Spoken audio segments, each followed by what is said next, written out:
કોના ક્યારેય લગ્ન નથી થવાના? નમસ્કાર મિત્રો, ગુજરાતી મેરેજ બ્યુરોમાં આપનું હાર્દિક સ્વાગત છે. આજનો એક ખૂબ જ મહત્ત્વનો અને અણિયારો પ્રશ્ન અને એક સળગતો બાબત છે. વિચાર માંગી લેતો પ્રશ્ન છે, વિચારણીય વાત છે કે કોણ છે એવા કે કોના ક્યારેય લગ્ન નથી થવાના. એ એક મહત્ત્વનો મુદ્દો ને સાથે સાથે બીજા ઉપયોગી મુદ્દાઓની પણ માહિતી આ વિડીયોના માધ્યમથી આપણે શેર કરવાનો પ્રયત્ન કરું છું.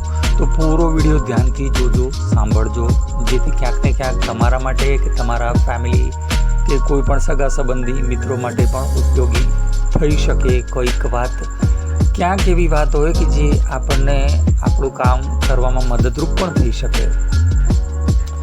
લગ્ન કરવા એ આજના સમયમાં એક ખૂબ જ વિકટ અને મહા મુશ્કેલ વાત બની ગઈ છે.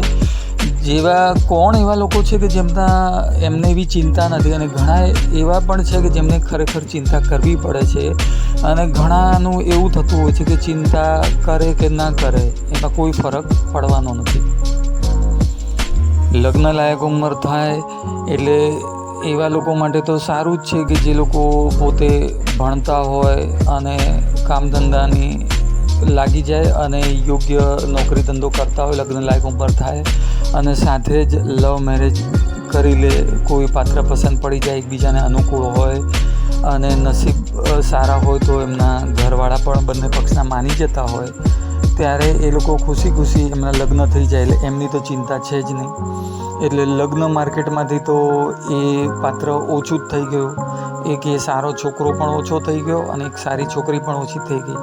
અને જરૂરી નથી કે એ લોકો એક જ સમાજના હોય, અલગ અલગ જ્ઞાતિના હોય, એટલે એમની જે તે જ્ઞાતિના હોય એ બે જ્ઞાતિના બે લગ્ન લાયક પાત્ર બારોબાર ઓછા થઈ ગયા લગ્નના માર્કેટમાંથી.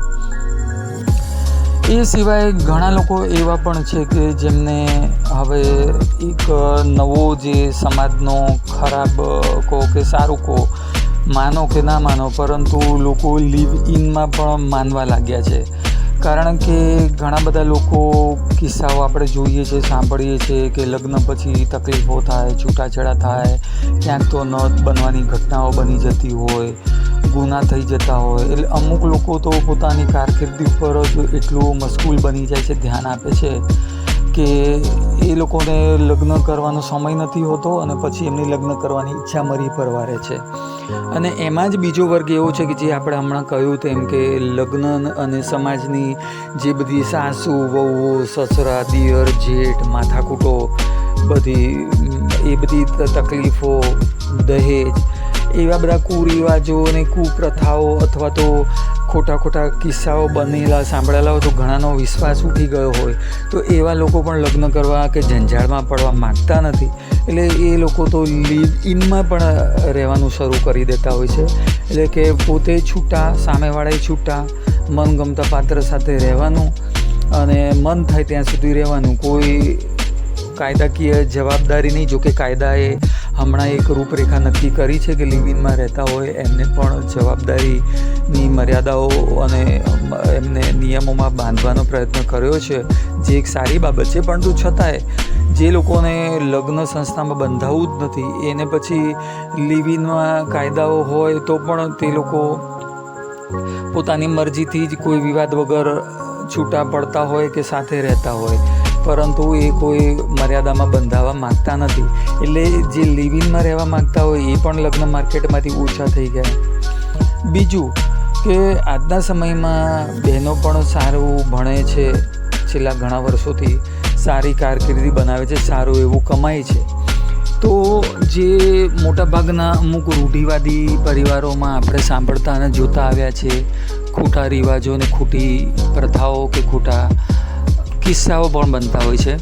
એટલે ઘણી મહિલાઓને કે ઘણી બહેનોને એવું થઈ ગયું છે કે હું આજે હજારો લાખો રૂપિયાનો પગાર મેળવું છું અથવા બિઝનેસ કરીને મારા પગ ઉપર છું, તો હું શા માટે કોઈના ગુલામ કોઈની બનું કે ક્યાંક જઈને હું પછી એ કે સાડી પહેર, ડ્રેસ નહીં પહેરવાનો, જીન્સ નહીં પહેરવાનું એવું માનું અહીંયા બેસ, અહીંયા ઊઠ, અહીંયા બોલવાનું, અહીંયા નહીં બોલવાનું, ઘૂંઘટ તાણવાના કે નહીં તાણવાના, આમ કરવાનું ને તેમ કરવાનું. એટલે એવી બધી હું માથાકૂટમાં શા માટે પડું? જો એક ખાલી મારે એક જીવનનો આશરો જોતો હોય તો એ આશરો પૈસા, જીવનમાં સૌથી વધુ જરૂરી પૈસા જ છે, ગમે તે કહીએ, માનીએ કે ના માનીએ. એટલે એવું વિચારતા હોય કે પછી મારે એવું ગુલામ બનવું જ નથી, હું તો સ્વતંત્ર છું. એટલે એવા લોકો પણ લગ્ન માર્કેટમાંથી નીકળી જાય છે.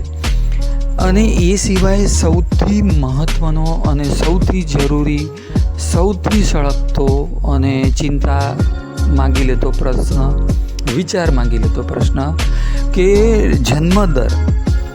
વર્ષોથી ભારતનો સ્ત્રીઓની સંખ્યાએ પુરુષોનો જન્મદર વધારે છે. એટલે કે લગભગ 1000 પુરુષનો જન્મ થતો હોય એની સામે માત્ર 900ની આજુબાજુ, થોડુંક 1-2 ઉપર નીચે, પરંતુ લગભગ 10% જેવી દીકરીઓની સંખ્યા ઓછી હોય છે. અને ગુજરાતમાં તો એનાથી પણ ખરાબ પરિસ્થિતિ છે. ગુજરાતમાં તો લગભગ 1000 પુરુષોના જન્મની સામે લગભગ 880 કે 90 એવી રીતે લગભગ 11-12% જેવોનો થોડીક વધઘટ હોઈ શકે તાજા આંકડા મુજબ. પરંતુ આમે લગભગ આપણે સમજી લઈએ તો 10-12% જેવી બહેનોની સંખ્યા જન્મદર ઓછો છે. એટલે એટલું સમજી લો કે 100 પુરુષોમાંથી 10 તો ક્યારેય એમના લગ્ન થવાના જ નથી, કારણ કે એટલી બહેનો જ નથી.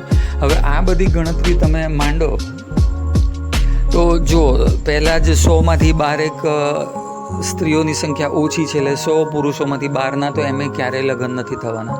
બીજું, અત્યારે અમુક સ્ત્રીઓ જે કોઈ પણ કારણોસર પોતે જીવનમાં ક્યારેય લગ્ન કરવા માંગતી જ નથી, તો એનો આંકડો બી અગર કથિત રીતે 30% છે. એટલે કે 100માંથી 30% તો લેડીઝો લગ્ન ક્યારેય કરવા માંગતી જ નથી, એવું સર્વેક્ષણ કહેવામાં આવે છે, સર્વેક્ષણના માધ્યમોથી કથિત રીતે. એટલે કે પહેલાં 10-12% 100માંથી જન્મદર ઓછો સ્ત્રીઓનો, 30% જેવી સ્ત્રીઓ લગ્ન કરવા નથી માંગતી. એટલે કે 100માંથી સમજો ને કે 40-42% તો એવા છે પુરુષો કે જેમને ક્યારેય લગ્ન થવાના જ નથી, કારણ કે એટલી સંખ્યા ઓછી છે. તો આ ખૂબ જ ચોંકાવનારી બાબત છે. હવે એવા પુરુષો ગમે તે કરી લે, કશું જ થવાનું નથી. 100માંથી લગભગ 40-42% પુરુષો, એટલે કે 40-42 પુરુષોના તો ક્યારેય લગ્ન થવાનો ચાન્સ હોય એવી શક્યતા ખૂબ જ ઓછી છે, લગ્ન માર્કેટની વાત કરીએ તો. એ સિવાય આગળ પછી કોમ્પિટિશન. હવે એવું છે કે જે લોકોને સમાજમાંથી પોતાને અનુરૂપ મળતું ના હોય, આજુબાજુમાંથી અનુકૂળતા ના આવતી હોય, તો એ લોકો મેરેજ બ્યુરોમાં પ્રયત્ન કરતા હોય.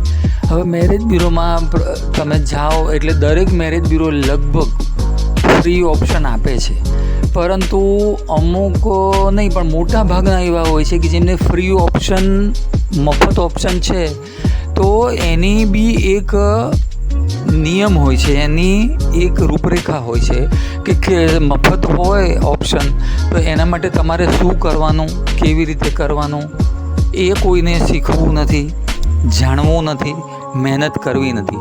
ફ્રી શબ્દ કે મફત શબ્દ જોયો અને સીધો ફોન કરવા મંડી પડવાનો અને પોતાનો સમય બગાડવાનો અને સામેવાળાના સમયની પણ કિંમત સમજવાની નહીં. વિના મૂલ્ય કે ફ્રીવાળી બાબત હોય એની હંમેશા જ શું વિધિ હોય છે અથવા તો કઈ રીતે ફ્રી કીધું છે એ આપણે જોવું, સમજવું પડે.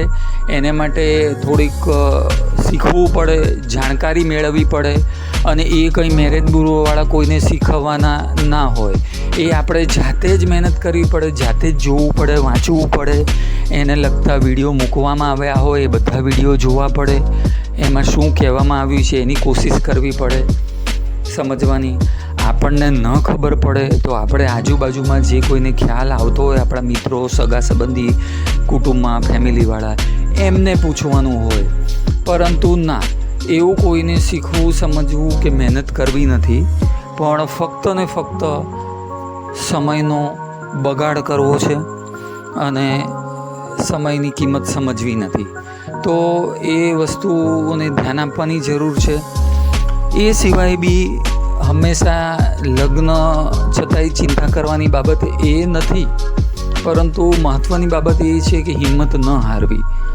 લગ્ન જરૂર થઈ શકે છે, દરેકના થઈ શકે છે, પરંતુ એને માટે હિંમત રાખવી પડે. આપણે આપણા સગા સંબંધીઓમાં, આપણા સમાજમાં બધે જ કહેતા રહેવું પડે. માનો કે ત્યાંથી કોઈ રીતે મેળ પડતો ના હોય તો પછી આપણે થોડુંક સભ્ય ફી બનવાની તૈયારી રાખી અને 1 નહીં, 2 નહીં, 4 નહીં, આપણી શક્તિ હોય એવી ભક્તિ મુજબ 10 જગ્યાએ પણ મેરેજ બ્યુરોમાં જઈને સભ્ય બનવું પડે, આપણું મન માને ત્યાં. ક્યાંય પણ ઓનલાઈન જે મેરેજ બ્યુરો હોય તો એ કેવી રીતે શું કામ કરે છે એની બધી વિગતો ઓનલાઈનવાળાની તો ઓનલાઈન મૂકેલી જ હોય, વિડીયો માધ્યમની. જેવી રીતે ગુજરાતી મેરેજ બ્યુરોના વિડીયોના માધ્યમથી મહેનત કરીએ છીએ, તો ગુજરાતી મેરેજ બ્યુરોના વિડીયો તમે જુઓ તો અલગ અલગ પ્રકારની વિગતો, માહિતી આપવાની કોશિશ કરીએ જ છીએ વિડીયોના માધ્યમથી. તો એને માટે ફોન કરીને પૂછવું એના કરતાં વિડીયોમાં જોવાની મહેનત કરવાની તસદી લેવી જોઈએ, જેથી કરીને એ કામ આપણે કોઈના માટે નથી કરતા, આપણા માટે જ કરવાનું છે. તો આપણે કરવું જોઈએ. મોટાભાગના લોકો ફોન કરીને ફક્ત ક્યાંથી બોલો છો, કોણ બોલો છો, શું આ સાચું છે, આવી રીતે થાય, આવી રીતે, કાં તો પછી બીજા એમના અનુભવો હોય કે ઓનલાઈનવાળા લેભાગુ હોય છે, કંઈ કામ થતા નથી, કરતા નથી, એવું બધું ફરિયાદો કરવા માટે ફોન કરે છે. પણ એવી બધી વાતો કરવાનો કોઈ અર્થ એટલા માટે નથી હોતો કારણ કે એમાં આપનો પણ કિંમતી સમય વ્યય થાય છે અને તમે જ્યાં ફોન કરીને એ બધી વાતો કરવા બેસતા હો તેમનો પણ સમય વ્યય થાય છે. કારણ કે આ બધું લગ્ન બ્યુરોનું કામ એવું છે કે એમાં કોઈ પ્રકારની ખાતરી એવી નથી હોતી. તમે તમારું કામ કોઈને સોંપો છો, તમારા વતી તમારા માટે જીવનસાથી આપની અનુરૂપ બાયોડેટાને અનુરૂપ પસંદગીની અનુરૂપ શોધી આપવાનું અને તમારી પાછળ એ સમય આપવાના હોય કે આપતા હોય તેને માટેનો તેઓ ચાર્જ લેતા હોય. હવે એમાં કંઈ કોઈ ખાતરી, આ બધી કંઈ વસ્તુઓ નથી કે આ કંઈ લે વેચનું માધ્યમ નથી હોતું કે જેમાં તમે પૈસા ભરો ને ક્યાંય બી કોઈ, માનો કે કપડાં ખરીદવા ગયા અને કપડાના પૈસા આપ્યા કે ભાઈ એક શર્ટ લીધું, પેન્ટ લીધું, ડ્રેસ લીધો, 1000 રૂપિયા આપ્યા ને તમને એક જોડી કપડાં મળી ગયા કે એક શર્ટ પેન્ટ મળી ગયું. એટલે એવી જ રીતે હંમેશા ઘણીવાર સકારાત્મક દૃષ્ટિ પણ રાખવી જોઈએ અને મહેનત કરવી જોઈએ. છતાંય જો આપણને એમ જ હોય કે ભાઈ મેરેજ બ્યુરો સારું કામ નથી કરતા કે લેભાગુ હોય છે તો પછી ક્યાંય પણ મેરેજ બ્યુરોને ફોન કરવો જ ના જોઈએ. કારણ કે મેરેજ બ્યુરોને ફોન કરશો તો એઓ કોઈને પણ પોતાનું કામ લઈને સમય આપવા બેઠા હોય એટલે એનો ચાર્જ તો લાગતો જ હોય. તમે પણ ક્યાંય પણ મફત તો નોકરી નહીં જ કરતા હોય કે ધંધો મફત તો નહીં જ કરતા હોય, મહેનત કરતા હશો તેનું વળતર લેતા જ હશો. અને ફ્રીવાળા ઓપ્શનની વિગતો શું હોય છે એ જાતે જ વિડીયોમાં જોઈને સમજીને કરવાની હોય. ફ્રીની વિગતો હોય એ લોકોએ ફોન કરીને પોતાનો કિંમતી સમય ન બગાડવો જોઈએ, એટલી આગ્રહભરી વિનંતી છે.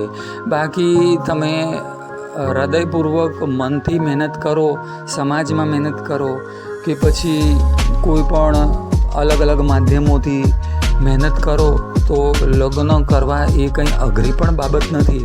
પરંતુ હવે એ બાબત એક હરીફાઈ જેવી થઈ ગઈ છે અને જે હરીફાઈમાં મન મોટું રાખીને મહેનત કરે એ જરૂર સફળ થાય જ છે, એમના લગ્ન થાય જ.